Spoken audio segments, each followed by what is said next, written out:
বন্ধুরা তাড়াতাড়ি করে হরিণের মাংসটি এই প্লেটে রেখে দেই, এরপর তরমুজটি দিয়ে ঢেকে দেই। এবার চিংটু মনে করবে এই প্লেটে হরিণের মাংসটি রয়েছে। হরিণের মাংসগুলো তাড়াতাড়ি নুডলসের নিচে লুকিয়ে ফেলি যাতে চিংটু বুঝতে না পারে।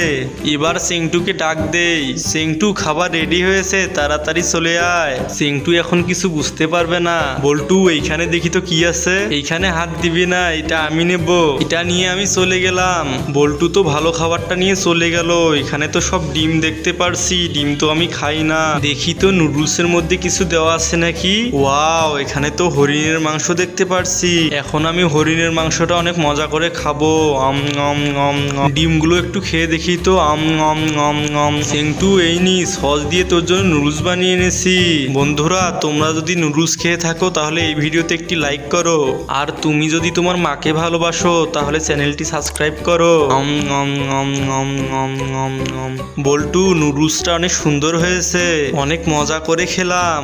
চিংটু তুই চলে যা, আমি এবার অনেক মজা করে হরিণের মাংসগুলো খাবো। হ্যাঁ, কোথায় গেল সব হরিণের মাংস? তাহলে চিংটু সব খেয়ে নিয়েছে।